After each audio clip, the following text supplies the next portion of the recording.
How to remove Telegram app lock.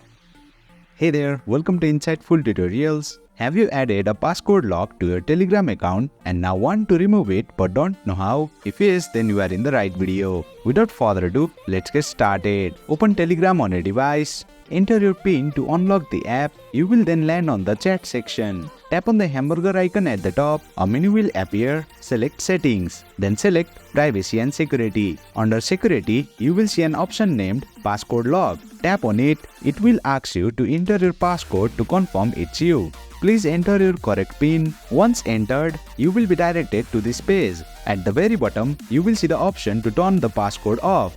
Tap on it. A confirmation pop-up will appear asking, "Are you sure you want to disable your passcode?" Finally, tap on the turn off option. As you can see, my passcode lock feature has been turned off. Now Telegram won't ask you for a PIN while accessing the app. And there you have it. You have successfully removed your Telegram app lock.